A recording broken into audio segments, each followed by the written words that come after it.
Things people used to believe that sound ridiculous today.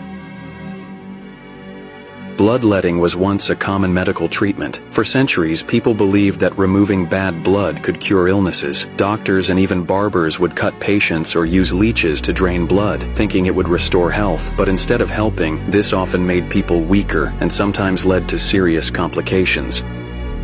People once thought tomatoes were poisonous. In the 1700s, many Europeans believed tomatoes were dangerous because some wealthy individuals got sick after eating them, but the real culprit wasn't the tomato, it was the lead in their pewter plates. The tomato's acidity caused a reaction, leading to poisoning.